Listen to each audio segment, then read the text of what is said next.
Será que essas histórias e causos de cangaceiros que viviam e aterrorizavam as pequenas cidades, povoados e vilas no interior nordestino no início do século passado são como nos contam? A maioria das versões apresenta pessoas que sofreram perseguições e injustiças e, por isso, se revoltaram contra o governo e a sociedade. Seria uma espécie de Robin Hood das terras tupiniquins que protegiam os desvalidos do sertão. Porém, eu tenho uma outra versão sobre o cangaço e seus cangaceiros, e via de encontro a esta versão romantizada que algumas pessoas tentam sustentar até os dias de hoje. Nesta minha versão, os cangaceiros do início do século passado que aterrorizavam o interior nordestino não eram heróis. Muito pelo contrário, eram bandidos sem quaisquer escrúpulos ou piedade. Muitos deles eram envolvidos com feitiçarias das bravas. Quando não eram eles que pactuavam com coisa ruim, eram as suas mães ou madrinhas, sem contar que a grande maioria dos líderes tinham o livro de São Cipriano da capa preta. Como eles ficavam sob essa proteção maligna em muitos conflitos contra os soldados da Volante, eles dificilmente eram alvejados e, eventualmente, quando eram feridos, conseguiam escapar sem gravidade e rapidamente se recuperavam. Mas alguns deles iam muito além. Vendiam sua alma e, por isso, conseguiam se transformar em várias outras coisas que se confundiam com seres e criaturas da caatinga. Eles se transformavam aos olhos da Volante em moitas de calumbi, pés de mandacarus, facheiros, barrigudas, carnaúbas e também animais, e até mesmo se passar por outras pessoas. Eles eram verdadeiros demônios que não tinham alma e usavam dos feitiços para ludibriar as pessoas. Vocês devem estar se perguntando como eu posso fazer uma afirmação dessas que contraria o que tem sido ensinado e, por que não dizer, cantado em verso e prosa por alguns historiadores de renome. Estaria eu acusando essas pessoas de desvirtuar o que realmente acontecia em uma tentativa de exaltar o bandido e criminalizar os verdadeiros heróis daquela época, que arriscavam suas vidas entrando nas caatingas no encalço dos cangaceiros? Como eu posso ir contra o que foi ensinado durante todas essas décadas?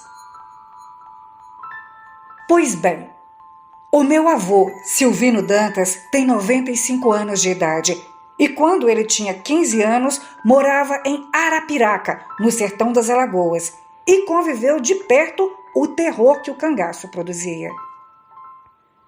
Segundo ele, os pequenos povoados e sítios eram frequentemente atacados e, se não fosse a bravura da Volante, o sofrimento teria sido bem maior.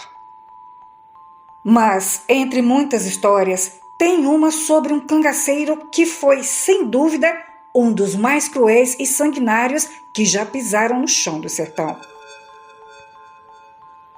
O pai de meu avô era compadre de um tenente da Volante que morava em Maceió, mas estava arranhado em Palmeira dos Índios por advento do cangaço, e o intuito dele era capturar ou matar os cangaceiros. O meu avô ouviu uma história da boca do tenente Tenório de Barros, sentado na varanda da casa do sítio, quando, durante uma visita de cortesia.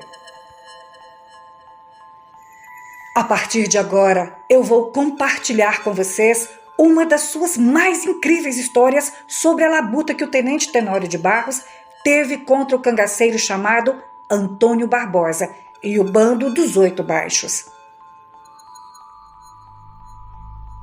O bando de Antônio Barbosa cresceu após a morte de Virgulino Ferreira.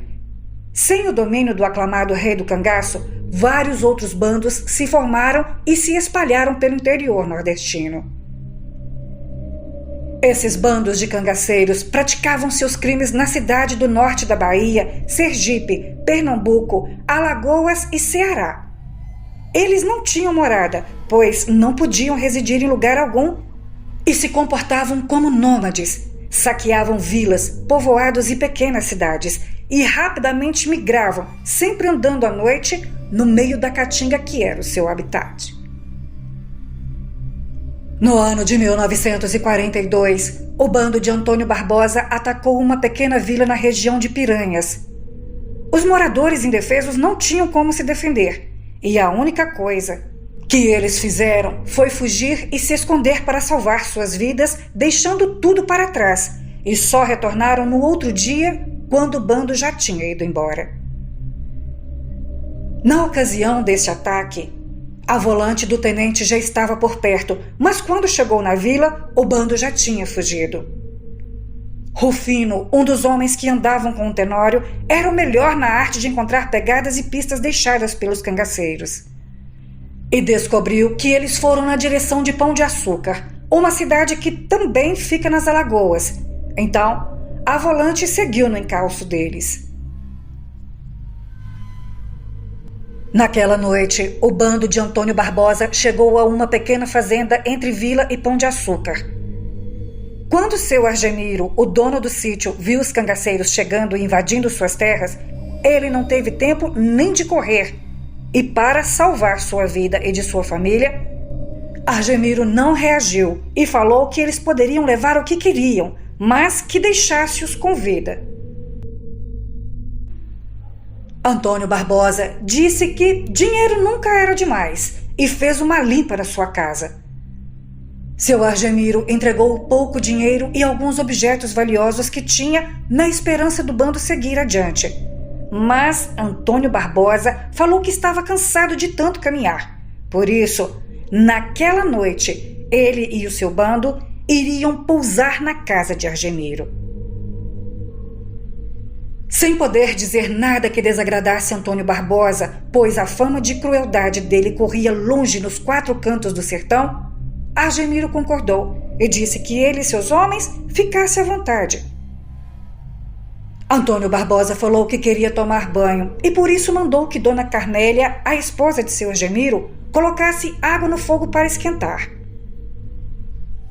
Ele também exigiu que Dona Carmélia matasse algumas galinhas e colocasse no fogo e fizesse um pirão com caldo, mas até ficar pronto, era para ela providenciar cuscuz para eles, pois estavam com muita fome.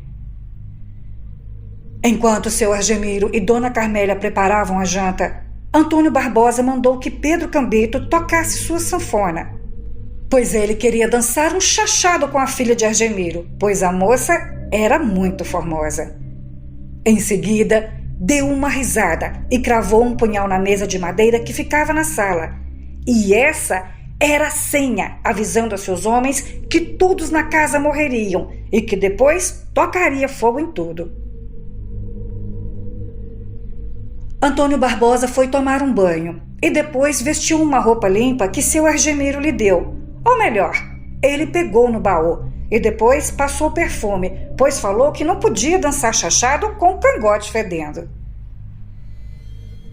Enquanto Pedro tocava seu acordeão de 8 baixos, Antônio Barbosa ficou dançando com a moça e, mesmo morrendo de medo, não reclamou. Dançou com ele até a janta ficar pronta. Dona Carmélia colocou a comida na mesa e naquela hora eles pareciam que nem eram pessoas, se comportavam como animais sanguinários. Seu Argemiro, Dona Carmélia e sua filha estavam com medo, mas pensavam que depois de comer e descansar, no outro dia o bando de Antônio Barbosa iria embora e os deixariam vivos, pois naquela hora era a única coisa que importava para aquela família. Mas o homem nem parecia ser gente. Ele era tão malvado que, apesar de ser bem tratado e ter todos os seus pedidos atendidos, achou um defeito na comida só para poder justificar e praticar a malvadeza. Depois de comer praticamente tudo que foi colocado à mesa, sobrou um pouco do caldo do cozido da galinha. Então, Antônio Barbosa provou o caldo e depois deu uma risada. Olhou seu Argemiro e disse que estava sem sal. Então, ele perguntou se não tinha sal na casa. Seu Argemiro disse que tinha e foi até a cozinha. Trouxe o pote de sal e entregou para Antônio Barbosa. Após receber o pote de sal, o maldito do Antônio Barbosa derramou tudo na caçarola que tinha o resto do caldo da galinha. E, em seguida, ele obrigou o seu Argemiro a comer sal misturado ao caldo. Caso contrário, ele mataria todos naquele momento. Como seu Argemiro não teve outra alternativa, começou a comer, mesmo sabendo que provavelmente morreria. Foi então que um dos homens do bando que ficava na vigília viu que a volante Tenente Tenório Barros estava chegando pela estrada. Na mesma hora, ele fez um assovio que imitava uma mãe da lua, e este era o sinal combinado entre eles quando a volante estava por perto. Na mesma hora, eles trancaram a família no quarto e saiu fugindo pelo fundo da casa. Subiu uma serrota e se embrenhou na caatinga.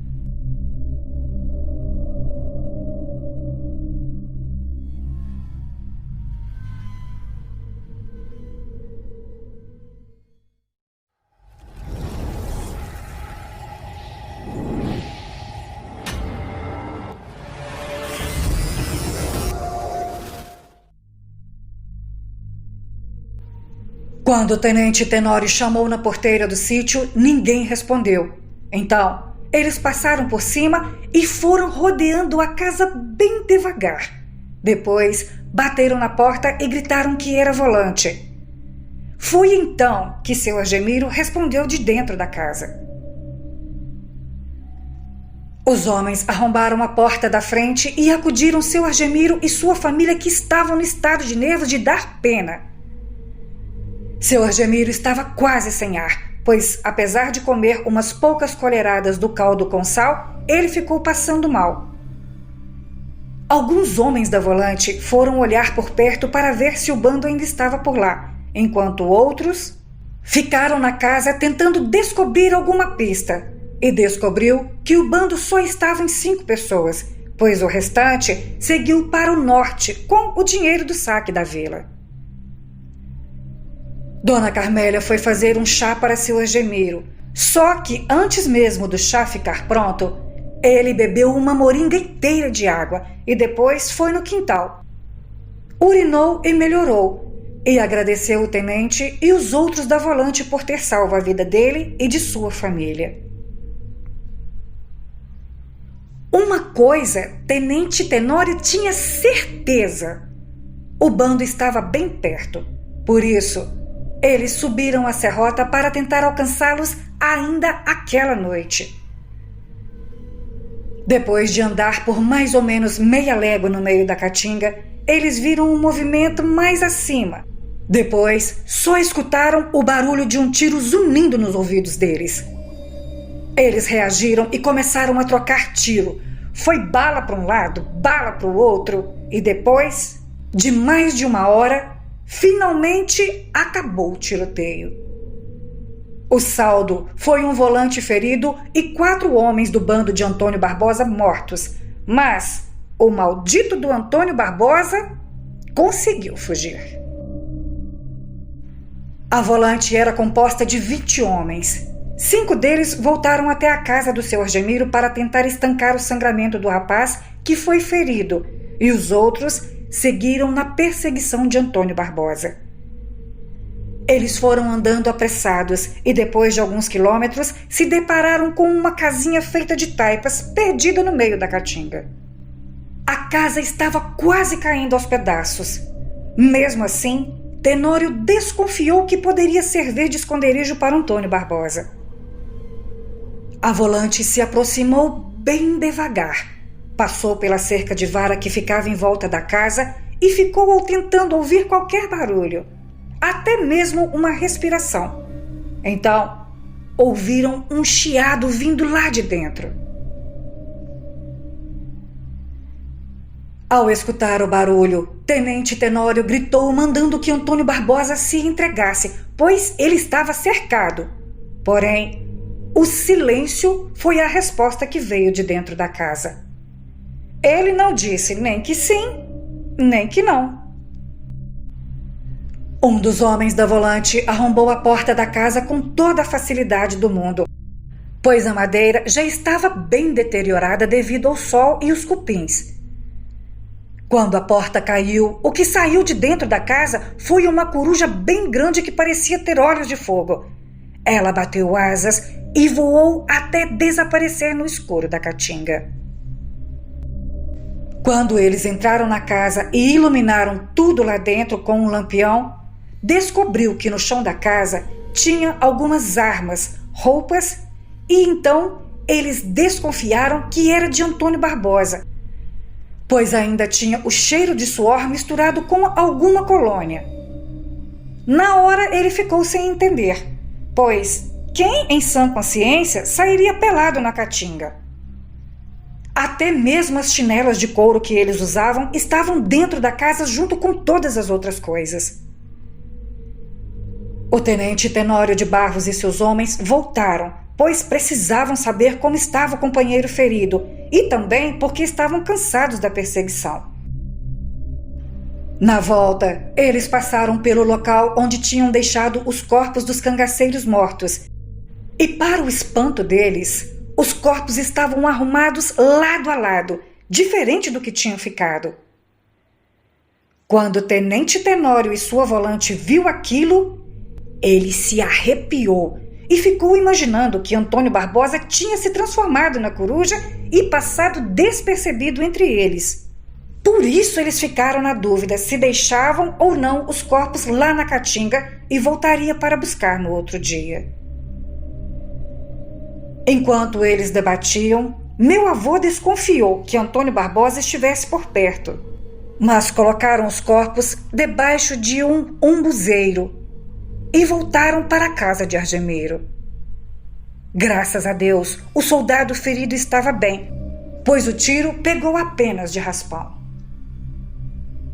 No outro dia cedo, assim que o sol nasceu, Dona Carmélia fez um cuscuz, fritou alguns ovos e eles comeram com café. E depois pegaram um carro de boi emprestado com o seu Argemiro e entraram na caatinga para buscar os corpos dos cangaceiros, pois, se ficassem lá por mais tempo, apodreceriam devido ao calor forte provocado pelo sol do sertão. Depois de algum tempo subindo a serrota e andando por uma vereda cheia de pedras, eles chegaram no local onde tinham deixado os corpos, que, para surpresa deles, não estavam mais lá. Outra coisa que chamou a atenção dos homens foi que o pé de umbu da noite anterior também não estava lá e não havia sinal que tivesse sido arrancado ou cortado. Eles voltaram para a casa de seu Argemiro e de lá foram para Piranhas, pois eles também precisavam descansar.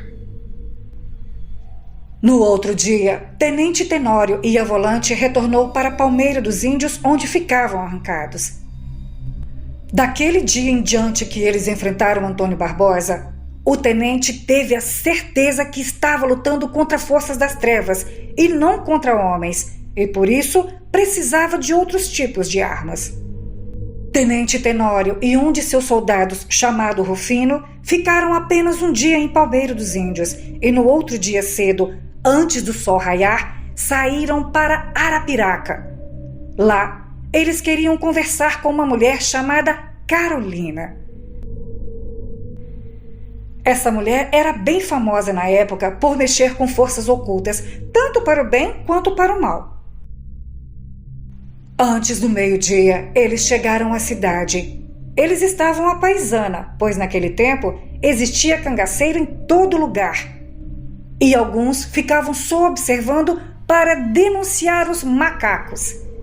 Eram assim que os soldados das volantes eram chamados. Eles não ficaram muito tempo na cidade. Foram rapidamente na feira comprar algumas coisas e depois para o sítio do pai do meu avô. O meu bisavô indicou onde era a casa de Dona Carolina, que, por coincidência, ficava em um sítio a menos de meia légua do sítio do meu bisavô.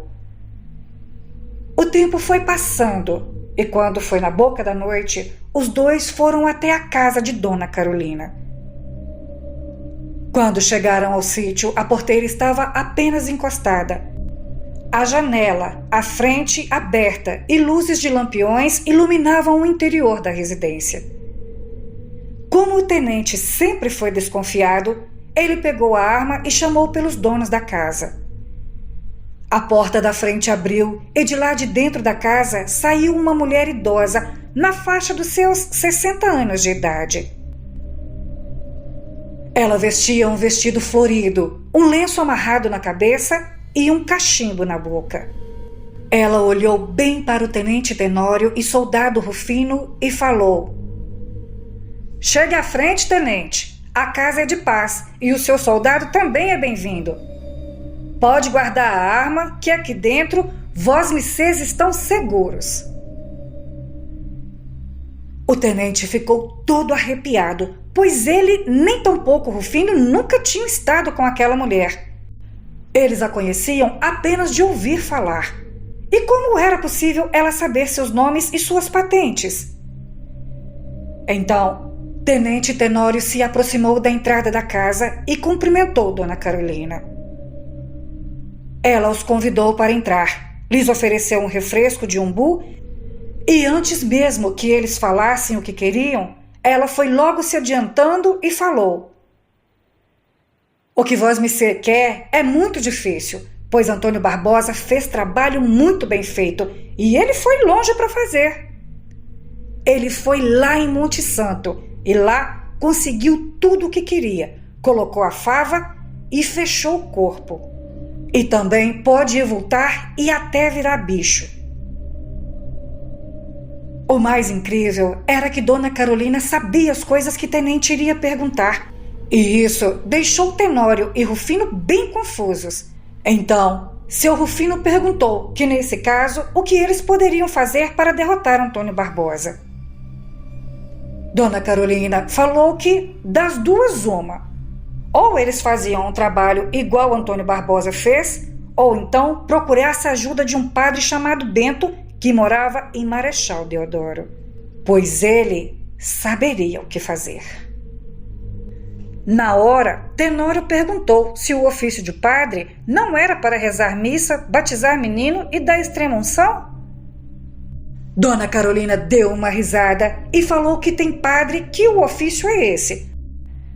Mas existem outros cuja missão é bem maior nessa terra. E no momento que Antônio Barbosa se bandeou para o lado do coisa ruim, a luta agora não era só da carne. Mas, em todo caso, ela pegou uma garrafa com beberagem preparada e entregou para o Tenório e disse que aquele preparado quebrava o encanto de Antônio Barbosa por alguns instantes e quem bebesse poderia vê-lo, mesmo que estivesse envoltado. O tenente Tenório e o soldado Rufino agradeceram Dona Carolina e perguntou quanto lhes devia pelo seu serviço. Ela disse que não precisava pagar nada, mas se encontrassem algum maltrapilho pelas ruas ou nas estradas pedindo alguma coisa para comer, que eles dessem um prato de comida, e aquele seria o pagamento. Eles passaram na casa do meu bisavô, onde passaram a noite, e no outro dia cedo, ainda no escuro, eles se despediram e voltaram para a Palmeira dos Índios e se prepararam para ir até Marechal Deodoro procurar o padre, pois o tenente tinha colocado na cabeça que pegaria Antônio Barbosa nem se fosse a última coisa que ele fizesse nessa vida.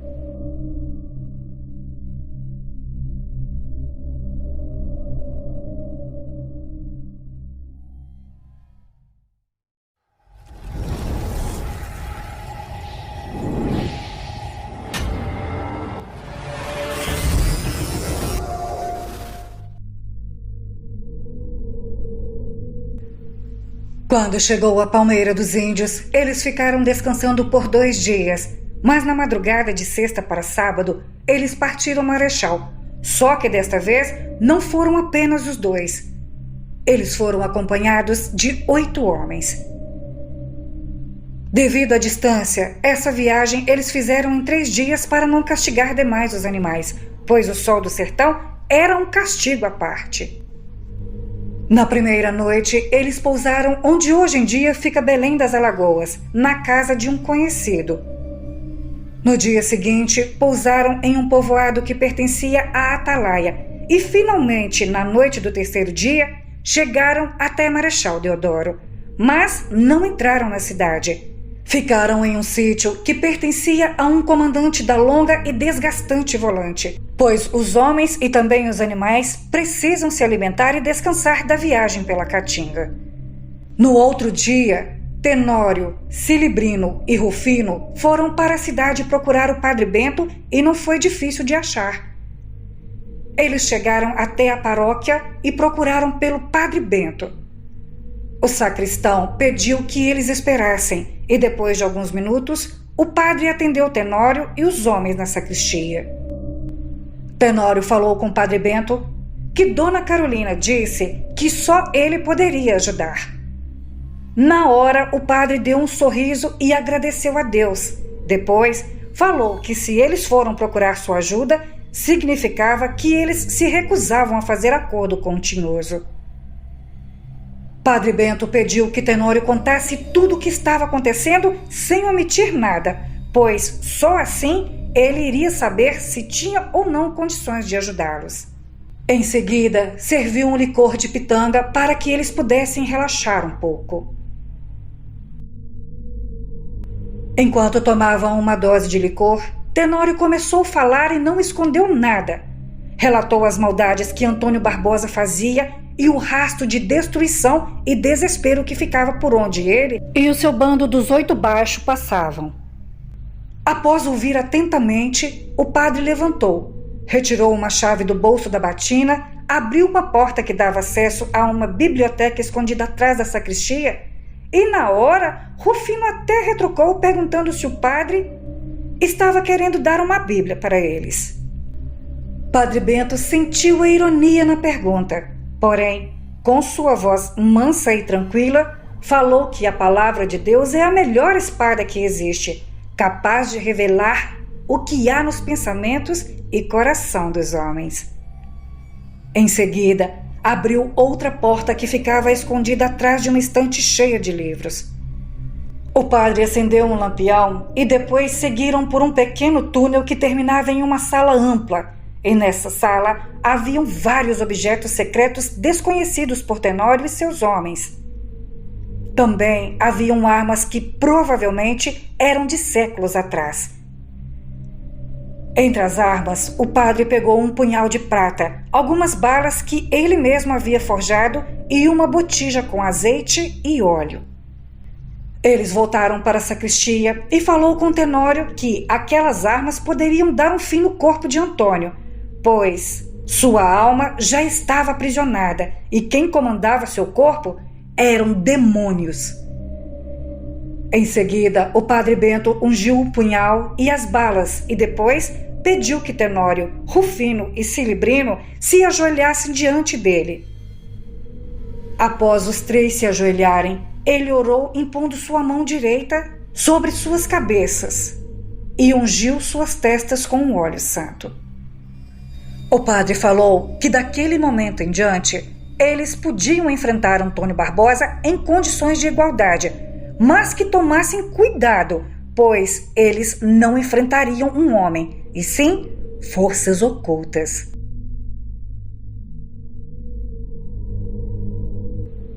Tenório se despediu do padre e seguiu até onde os outros homens os aguardavam. Depois, voltaram para a Palmeira dos Índios, levando os objetos dados pelo Padre Bento, com os quais enfrentariam novamente Antônio Barbosa e o seu bando. Depois de 3 dias, finalmente chegaram em Palmeira dos Índios. Mas a notícia que recebeu foi devastadora. Antônio Barbosa e seu bando atacou em Piranhas e, por vingança, deu cabo da família inteira de seu Argemiro. Até os animais de criação ele matou e ainda tocou fogo na casa para que nada se aproveitasse. Tenório chorou, mas também se encheu de bravura e disse que as maldades daquele demônio estavam com os dias contados. Tenório reuniu todos os soldados da Volante e disse que a luta era mais perigosa do que eles pensavam. Ele perguntou quem dos homens estavam com ele, e todos disseram que iriam até o inferno se fosse preciso para capturar Antônio Barbosa. Na semana seguinte, ficou sabendo que o bando dos 8 Baixo foram vistos seguindo perto do velho Chico e que ouviu uma conversa que eles estavam no rumo da Serra Talhada. Na mesma hora, Tenório reuniu sua volante e foram atalhar o bando de Antônio Barbosa no distrito de Betânia, pois tinham informação que eles passariam por lá.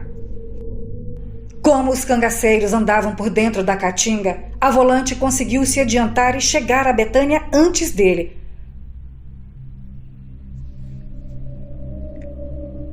Como os cangaceiros andavam por dentro da caatinga, a volante conseguiu se adiantar e chegar a Betânia antes deles, mas a volante não ficou no povoado. Eles foram para um sítio que ficava a poucos quilômetros montar a tocaia.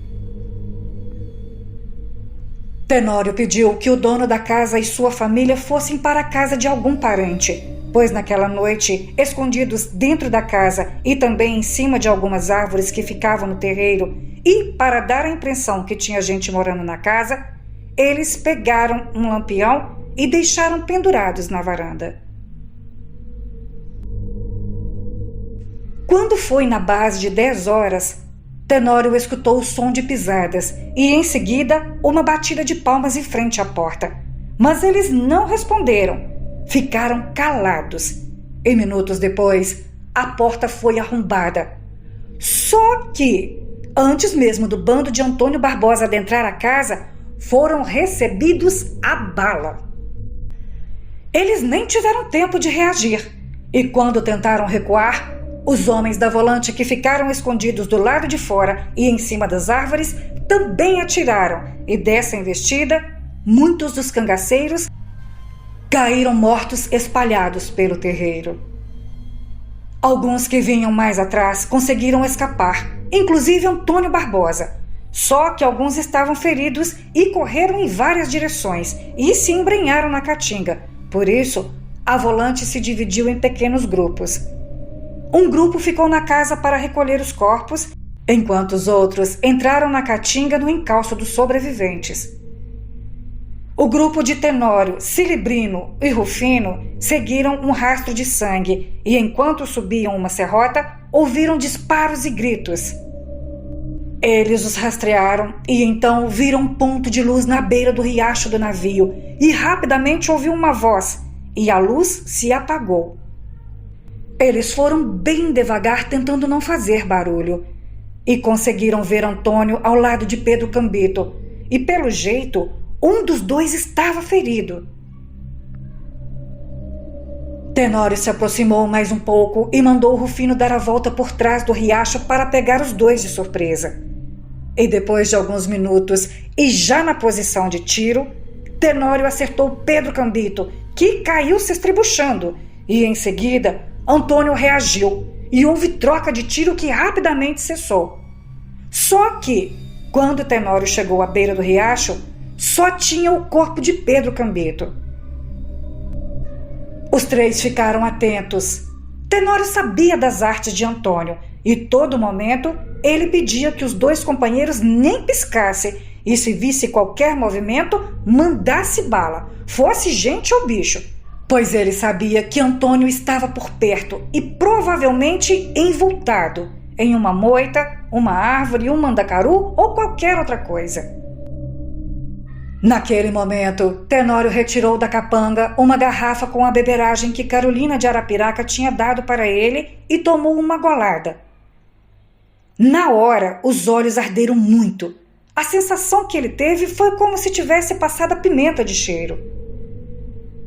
Depois de um minuto, o ardor dos olhos passou e foi então que ele viu como se tivesse uma névoa fina que foi se dissipando.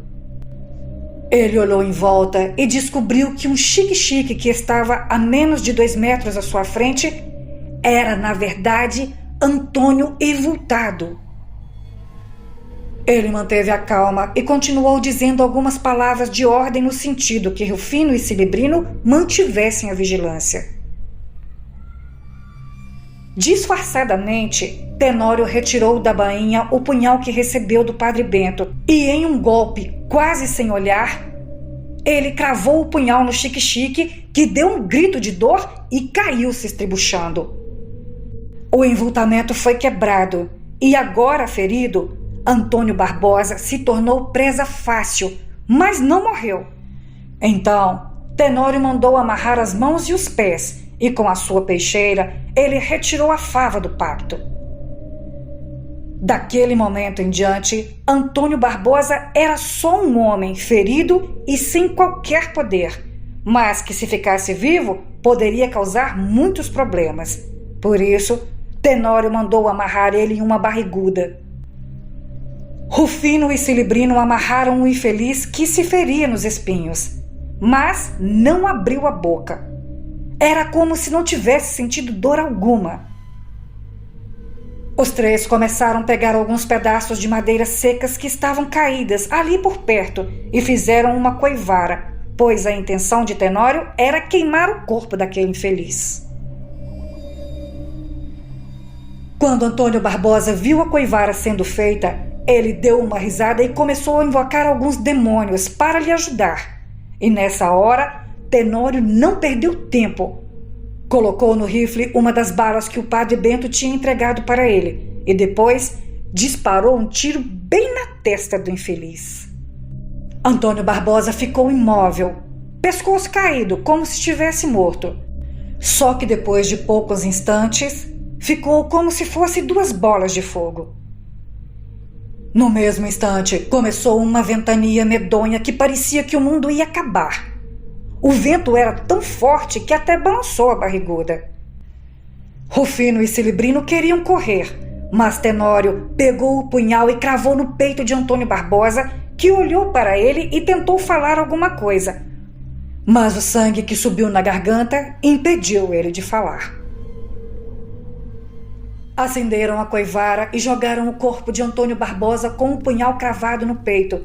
E naquele momento, gritos horríveis ecoaram por toda a caatinga e sombras saíam do corpo que, aos poucos, ia queimando até virar apenas cinzas, mas o punhal permaneceu intacto. Eles ficaram lá até não restar mais nada do corpo de Antônio Barbosa. Depois, desceram a serrota e chegaram ao sítio levando os despojos de Antônio Barbosa, que era um alforje cheio de moedas de ouro e de prata. Quando chegaram lá, encontraram alguns cangaceiros mortos, outros amarrados. Os homens perguntaram por Antônio Barbosa. Então, Tenente disse que ele não causaria mais problema para ninguém. Esperou o dia amanhecer e foram para o cemitério, e com a ajuda de alguns moradores, eles enterraram os corpos no cemitério do povoado. Tenório repartiu os despojos com os soldados e, após o enterro, levaram os vivos para Arapiraca e de lá para Maceió. Durante essa diligência, ele passou em Arapiraca e deixou sua parte do despojo para Dona Carolina, para que ela repartisse entre os pobres e desvalidos que costumeiramente frequentavam sua casa. Depois de entregar os cangaceiros às autoridades em Maceió, ele passou e foi até Marechal para devolver para o Padre Bento algumas balas que sobraram e o punhal. Ele também entregou a fava que retirou do corpo de Antônio Barbosa. Depois dessa aventura épica, o tenente Tenório Barbosa se mudou para Arapiraca, mas continuou caçando os cangaceiros do sertão nordestino. Só que depois de matar Antônio Barbosa, ele e Rufino ganharam fama e os malfeitores tremiam só de saber que eles estavam em seus encalços.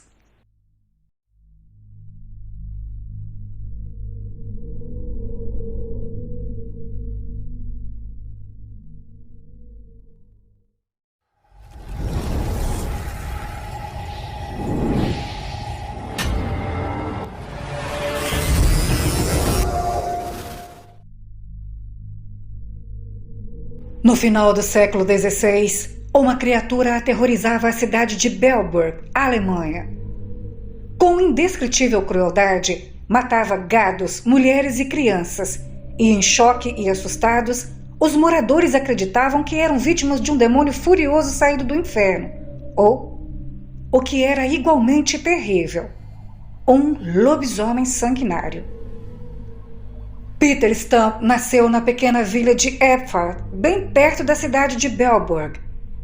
Desconhece-se a data exata de seu nascimento, porquanto os registros da igreja local foram destruídos durante a Guerra dos 30 Anos, que deu-se de 1618 a 1648. Em 1582, Peter Stump era um rico fazendeiro que prosperava na comunidade rural de Belburg. Era viúvo e pai de 2 filhos, uma mocinha chamada Sibyl, de cerca de 15 anos, e um filho cuja idade se desconhece. Aparentemente, Stump teve um relacionamento íntimo com Catherine Trump, uma parente distante. Era ele um homem respeitado por seus concidadãos, e sua riqueza garantia-lhe uma certa influência. Na época, católicos e protestantes estavam em guerra, e isso levou os exércitos de ambas as religiões para Belburg. A peste negra assolou a cidade e a morte não era estranha aos habitantes da região. Por muitos anos, os camponeses que viviam ao redor de Belburg assistiam imponentes às misteriosas mortes que dizimavam o seu gado. Com regularidade, eles descobriam seus animais selvagemente estripados, e muitos, naturalmente os camponeses, estimavam que lobos, provavelmente famintos, eram os autores daqueles massacres.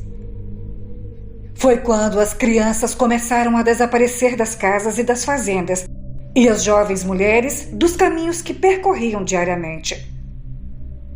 Algumas jamais foram encontradas. Contudo, às vezes, alguns corpos horrivelmente mutilados eram descobertos. O pânico, então, se espalhou pela comunidade, e enquanto alguns ainda culpavam os lobos pelo assassínio, outros afirmavam que era obra de uma criatura muito mais terrível. Provavelmente, um lobisomem estava escondido entre eles em sua forma humana. Era um homem que se transformava em lobo para satisfazer seus vis apetites, e estes pareciam evoluir ao longo dos anos. Os aldeões se armaram para se proteger dessa criatura maligna. Muitos grupos de caça, em vão, foram organizados. Em 1589, após encontrarem o corpo de uma jovem grávida estripada, os homens saíram para novamente caçar aquela besta. Foi quando, subitamente, vislumbraram a silhueta de um lobo que andava sobre 2 pernas. Atiraram os cães contra o animal, que acabou por capturar e render-se. Mas, para a surpresa de todos, a criatura presente não era um lobo. Ele era um homem que usava um estranho cinto de pele de lobo e cujo nome era Peter Stump. As torturas aplicadas em Stump para fazê-lo confessar os seus crimes estavam entre as mais terríveis e sinistras. E sob essas torturas, ele admitiu ter praticado magia negra desde os 12 anos e afirmou que o diabo lhe havia ofertado um cinto mágico que lhe permitia transformar-se em um lobo faminto, voraz, forte e poderoso, com grandes olhos que brilhavam como fogo na noite. Lobo de boca grande, provida de dentes afiados e cruéis. Lobo dotado de um corpo gigantesco e pernas poderosas. A remoção do cinto permitia que ele voltasse à sua forma original, sua forma humana. Stump afirmou ter sido insaciável bebedor de sangue por 25 anos. Empaturrou-se não apenas de cabras, cordeiros e ovelhas, mas igualmente de homens, mulheres e crianças. Sob tortura, ele admitiu ter matado e comido 14 crianças e 2 mulheres grávidas, cujos fetos ele arrancou de suas barrigas e comeu seus corações ainda quentes e ofegantes. Eram órgãos que ele mais tarde descrevia como guloseimas. E uma das 14 crianças era o seu próprio filho, cujo cérebro ele havia devorado. Durante seu interrogatório, dissera às autoridades que o cérebro tem sido a maior iguaria de toda a sua vida. Disse ainda que, certa vez, avistou 2 homens e uma mulher caminhando além dos muros da cidade de Belburg, e quando estes passaram por ele, escondeu-se atrás de um arbusto, e então chamou um dos homens pelo nome e explicou que precisava de ajuda para serrar a madeira. Quando o jovem se juntou a ele, longe dos olhos dos companheiros, Stump partiu-lhe a cabeça, e porque o jovem não voltava, o seu amigo foi procurá-lo e também foi assassinado. Temendo o perigo, a mulher se pôs a fugir, mas Stump conseguiu alcançá-la, e os corpos vilipendiados dos 2 homens foram encontrados, mas o da mulher jamais o foi. Depois de estuprá-la e matá-la, Stump aparentemente a devorou completamente, e no total, o número de suas vítimas ascendeu a 18. Peter Stump foi, portanto, acusado de homicídio periódico e canibalismo.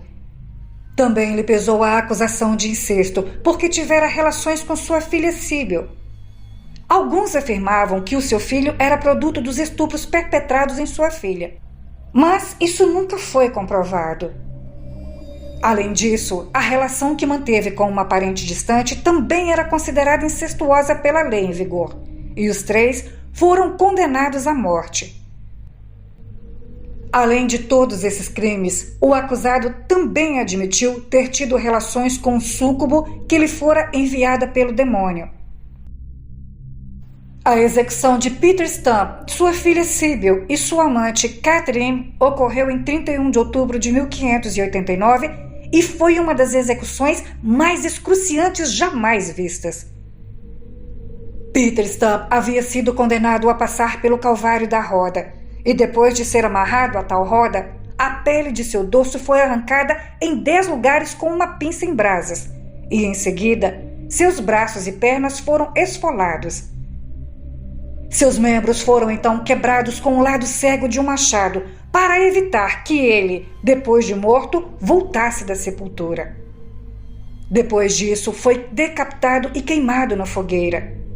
Sua filha e sua amante já haviam sido esfoladas vivas e estranguladas, e os seus corpos foram queimados juntamente com o de Stump. Para alertar a população, as autoridades locais ergueram um poste onde estava colocada a roda que tinha servido para torturar o condenado. Estava agora ataviado com a figura de um lobo, e no topo, adornado com a cabeça decepada de Peter Stump. Boa noite.